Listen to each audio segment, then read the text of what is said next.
Chapter 64, Pajana Fire of Tathagata, Molan Prayer Festival. In previous chapter, I introduced the square of Buddhist assembly between the Faren Hall and the Wanfu Pavilion, and the origin of Molan Prayer Festival.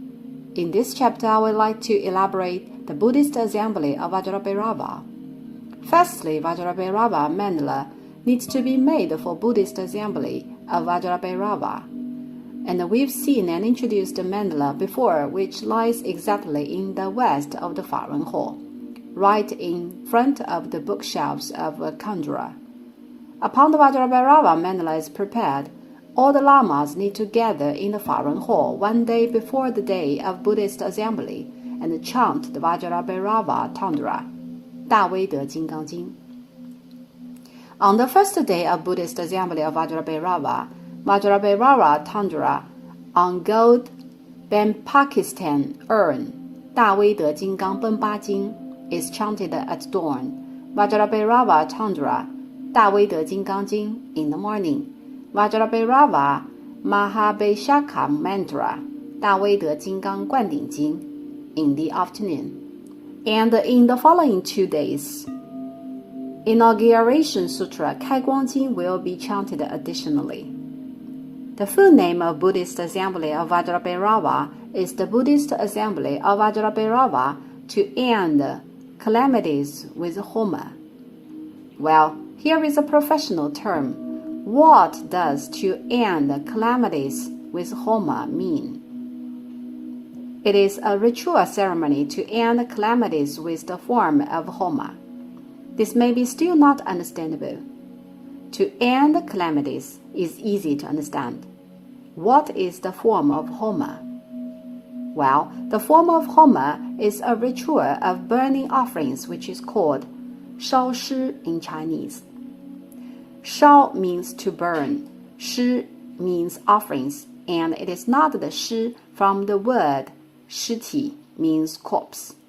The ritual of burning offerings is called fire offerings in folk. As there is no transcript available for this audio course, the meaning sometimes is inaccurate, for the transcripts directly transformed from the audio by software, especially the term of ritual of burning offerings. Being kindly reminded not to mistakenly transform the word 尸 by 尸, which would lead to completely different meaning. Hence, the objects to burn are offerings 尸 instead of corpse 尸.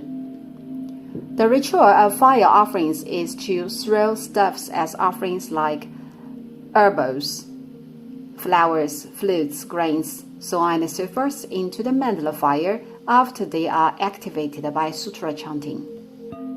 As an ancient religious ritual, the form of fire offerings does not uniquely belong to the Tibetan Buddhism but various nations. This form itself exists widely and commonly, regardless of religions.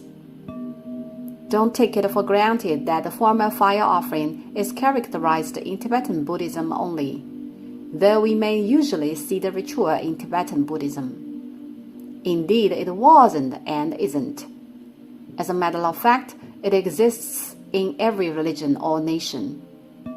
This ritual of fire offering is a custom of Tungusic shaman. Well, actually it is available in shamanism of different regions, other ancient religious traditions of all nations and local China as well. Just imagine, in ancient times, the primitive tribes were accustomed to dancing by surrounding the campfire. During the dancing, hunted prey and stuffs picked or collected would be thrown into the fire, through which people prayed to heaven and nature. Right? This is the shamanic tradition. Besides Tibetan Buddhism, the Mongolian and Manchu conduct such tradition of fire offerings as well. It has been just inherited and preserved better in Tibetan Buddhism.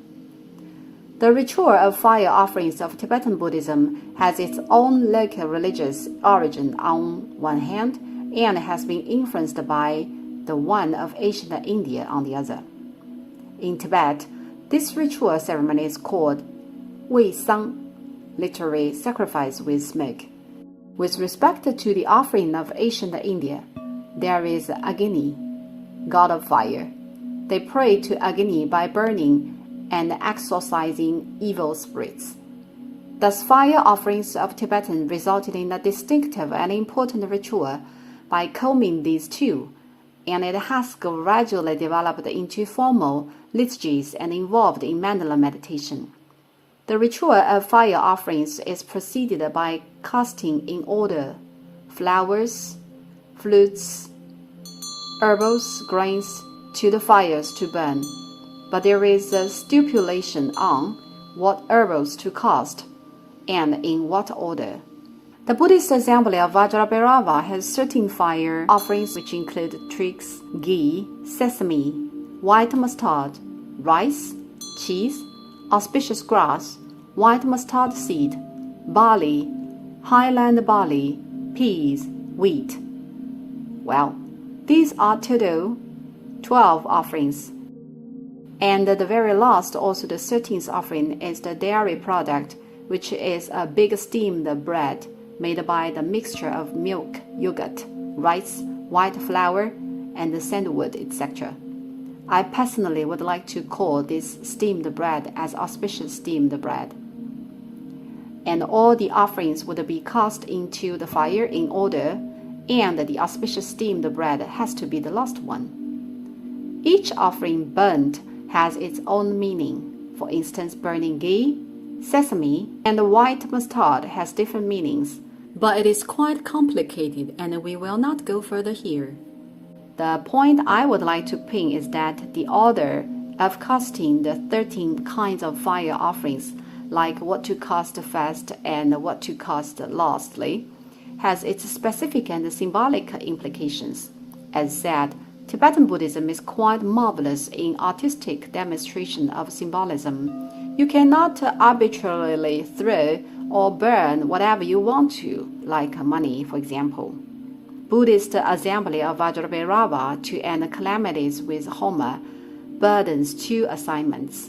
Firstly, it has a pivotal task. What is its pivotal task? Definitely it is to end calamities, right? To end calamities by Homa. How about the other assignment?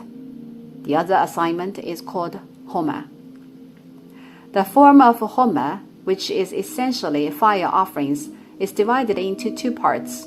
In other words, the form of Homa or fire offerings has two separate rituals. One is called outer Homa, while the other inner Homa. Please note, such an easy process of casting stuff into the fire is ritualized into two parts. The outer Homa is to practice in front of the fire altar. What is the pith of this process, which is the exact ritual of holding the fire offering? The external and concrete rites and the practice contents. During the whole ceremony of fire offering, Trinity of Satya Devata, the fire altar, that is equivalent to the mandala, and you yourself, the practitioner, are unified as one. The practice on outer Homa lays importance on four aspects of Dhamma. Ending calamities is the chief task, and then the second one is to grow, both physically and spiritually. The third one is to spread respect and love. The fourth one is subjugation, which is utilized to eliminate desire, resentment, stupidity, and destroy the ignorance. The outer Homa is an external form of the ritual. Meanwhile, what is more important than the outer Homa? Of course, it should be the inner Homa, which requires the practitioners to meditate in mind. In other words, you should unify yourself with the Satya Devata by this very fire offering, the Vajrabhairava mandala. A real ball of fire is on for the fire offering, which is exactly the fire of the outer Homa, also known as fire order. How about the inner Homa then? The inner Homa requires you to ignite a fire in your meditation. What is the fire lit in your meditation? It is the fire of Pajana, wisdom. You need to sparkle and elevate a stream of fire of Pajana in your meditation through inner Homa. With the fire of Pajana, you burn your attachment of the reality of the ego.